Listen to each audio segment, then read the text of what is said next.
La parole est à Monsieur Stéphane Lenormand pour le groupe Liberté Indépendants Outre-mer et Territoires.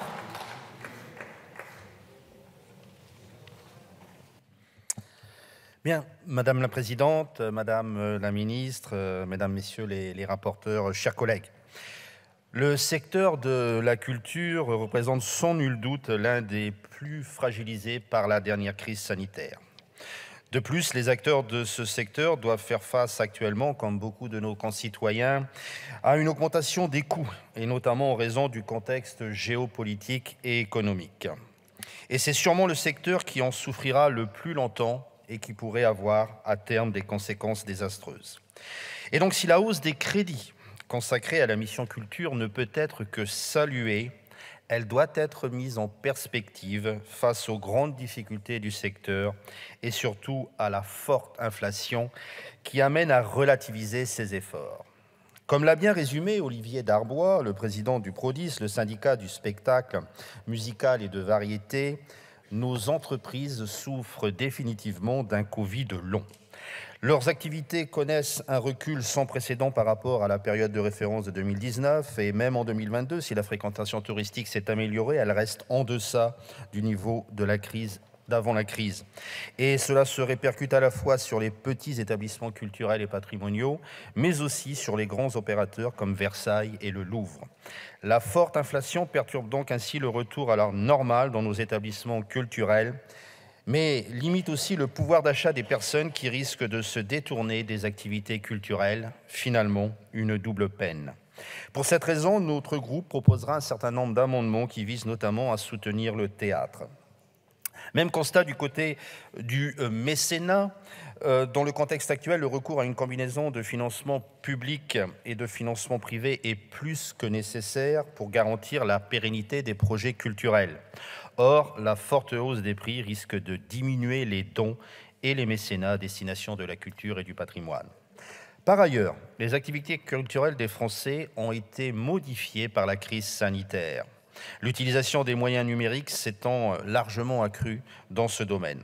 Et le budget de la culture peine à s'inscrire dans cette nouvelle perspective et nous ne voyons pas encore réellement d'anticipation de cette nouvelle trajectoire. Sur le programme patrimoine, il faut aussi saluer la hausse des crédits. Rappelons quand même que cette augmentation vise essentiellement à compenser le coût de l'énergie. Et malgré tout, ces montants risquent d'être insuffisants pour nos opérateurs culturels. Sur la politique de conservation du patrimoine, il continue d'abord de profiter, à notre sens, aux très grands opérateurs qui sont proches de Paris. Des efforts doivent être consentis pour orienter davantage les crédits de la mission vers les territoires, et en particulier les territoires ruraux, isolés ou ultramarins. Cependant, il demeure encore insuffisant parce que dans ce domaine, nous partons de loin. Les initiatives locales doivent et méritent d'être soutenues et attendent notre reconnaissance avec un budget en conséquence. Notre groupe insiste sur le fait que le patrimoine rural et de proximité affronte une crise sans précédent et souffre d'un manque de moyens. Les communes, petites et rurales en particulier, sont en grande difficulté pour entretenir leur patrimoine historique et architectural. Notre groupe défendra donc un amendement afin de soutenir les associations et les petites communes de moins de 10 000 habitants dans la rénovation du patrimoine de nos territoires. De la même manière, nous proposons de mieux accompagner les collectivités territoriales dans la réalisation de leur diagnostic archéologique.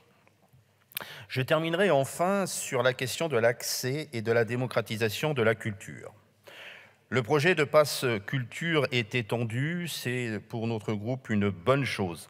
Mais il nous apparaît important de rappeler qu'il ne peut constituer une politique culturelle et éducative à lui seul.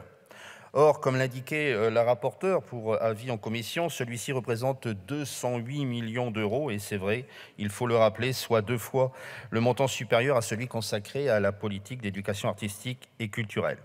On peut donc légitimement s'interroger sur le caractère presque disproportionné de ce dispositif.